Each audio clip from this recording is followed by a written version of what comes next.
جھنڈوں سے یہ نفرت کیسی؟ میں نے پہلے بتایا پھر بتاؤں، سرکار صلی اللہ تعالیٰ علیہ وسلم کا وہ نور ہے جس کو اللہ رب العزت نے سب سے پہلے ذکر فرمایا۔ سرکار دو عالم صلی اللہ تعالیٰ علیہ وسلم ارشاد فرماتے ہیں اللہ تعالیٰ نے سب سے پہلے میرے نور کو بنایا ہے، اور یہاں تک کہ قرآن عظیم فرقان حمید کے 20 پارے آپ جب کھولیں گے آخری رکوع کو جب آپ پڑھیں گے تو اس میں دیکھیں کہ اللہ نے کیا تذکرہ کیا ہے اپنے محبوب دو عالم صلی اللہ علیہ وسلم کا۔ تمام انبیاء کی روح کو عالم ارواح میں جمع کر لیا ہے۔ عالم ارواح میں جمع کرنے کے بعد اللہ تعالیٰ نے تمام انبیاء کی روحوں سے کہا کہ سنو یہ نور میرے محبوب کا نور ہے، یہ نور میرے حبیب کا نور ہے، اب سن لو تم جاؤ گے دنیا میں، اب جانے کے بعد اپنی نبوت کا اعلان کرو گے، اپنے امتیوں کو کلمہ بڑا بڑا کر داخل اسلام کرو گے، اسلام کی دعوت دو گے اور معبود حقیقت کے بارے میں بتاؤ گے، میرا تعارف کراؤ گے۔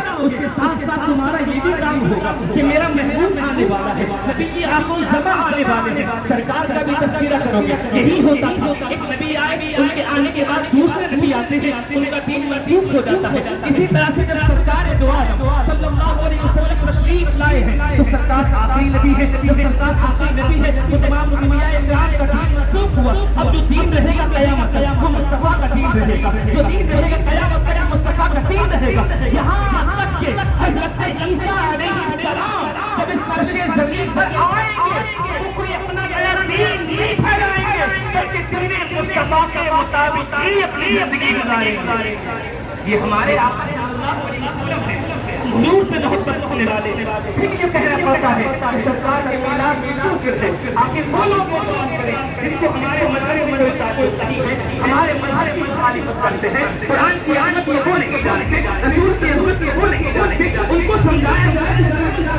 لیکن کلمہ پڑھنے والوں کو کیسے سمجھانا؟ یہی دعوت میں داخل ہوگا۔ اس لیے جو غلام ہوتا ہے اپنے آقا کی مخالفت نہیں کرتا ہے، جو وفادار غلام ہوتا ہے وہ اپنے آقا کا فرما بردار ہوا کرتا ہے، اور جو غلام آقا کی شان میں گستاخی کر دیتا ہے اس کو غلام کہنے کا حق نہیں ہے۔ اسی طرح سے ہماری اوقات کیا ہے، ہماری حیثیت کیا ہے، ہم نبی کی آخری زمان کے جشن پر اعتراض کریں۔ ہاں میں یہ پھر کہنا چاہوں گا، آپ دیکھتے ہیں جلوس محمدی میں بہت سارے افراد بہت ساری بے ادبیاں کم علمی کی بنا پر جذبات میں کر دیتے ہیں۔ میں پھر اس بات کو اپنی ذمہ داری سے کہتا ہوں، اگر کوئی بے ادبی سے چل رہا ہے، کوئی بے ادبی کر رہا ہے تو اس کے لیے سرکار کے جلوس سے روکا نہ جائے بلکہ کوشش یہ کی جائے اس کو سمجھایا بھی جائے، اس کے ساتھ سرکار کی آمد مرحبا کے نعرے لگائے جائیں۔ نعرہ تکبیر،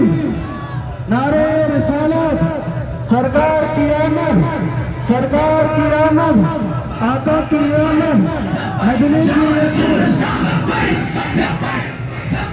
آقا صلی اللہ تعالیٰ علیہ وسلم کی تو شان یہ ہے کہ میدان محشر ہوگا، تمام انبیاء اکرام جمع ہوں گے،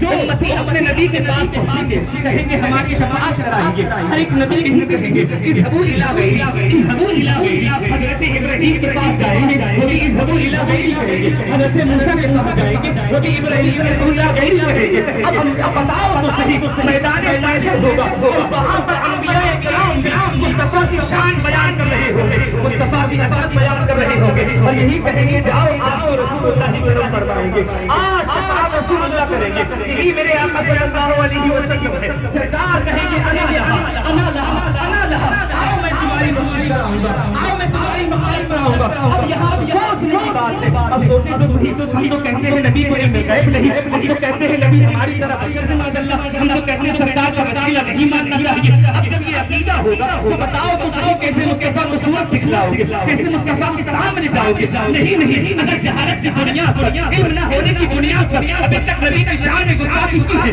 نبی کے جلوس کے شریک نہیں ہوئے ہو، جھنڈے گھروں پر نہیں لگائے ہیں، تو میں تمہیں بتانا چاہتا ہوں کہ جھنڈے گھروں پر لگا دینا یہ کوئی عام انسان کا طریقہ نہیں ہے، بلکہ اللہ رب العزت نے اپنے محبوب کی آمد پر جبرائیل امین سے کہا کہ جنت میں جائے، جنت میں جانے کے بعد یہ جھنڈے لے کر ایک مشرق میں ایک مغرب میں ایک خانہ کعبہ کی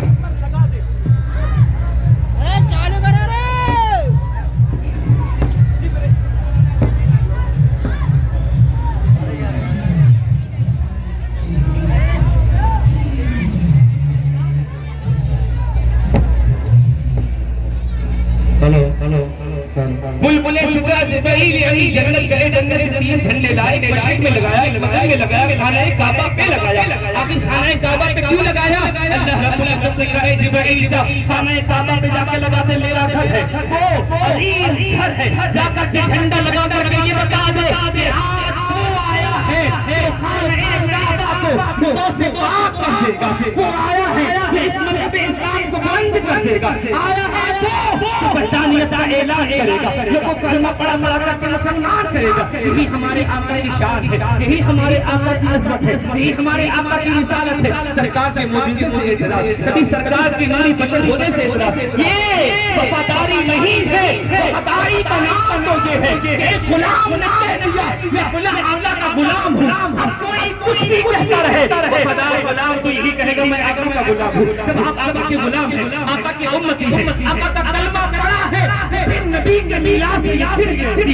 نبی کی آمد کو جھنڈے لگانے سے چڑ کیسی؟ چڑ ہونے کا مطلب ہے نبی سے محبت نہیں ہے، یا تو محبت ہوگی یا نفرت ہوگی۔ اگر نفرت ہے تو محبت نہیں، محبت ہے تو نفرت نہیں۔ یہ باتیں بنانا ختم کیجیے گا۔ اگر واقعی سرکار سے محبت ہے تو کہیے گا کہ اب تک جو بھی گناہ کیے، گستاخی کی، اس سے توبہ کرتے ہیں، اور ہم یہی کرتے ہیں، یہی کہیں گے۔ امام عشق و محبت کی زبان میں وہ جو نہ تھے نہ کچھ نہ تھا، وہ جو نہ ہو تو کچھ نہ ہو، جان ہے وہ جہان کی، جان ہے وہ جہان ہے۔ سرور کہوں کہ مالک و مولا کہوں تجھے، باقی جلیل کا کل زیبا کہوں تجھے، اے رہوں میرے شاہ کا کیا کہوں تجھے، لیکن رضا میں غم میں سکون اس نے کر دیا، مالک کا بندہ خلق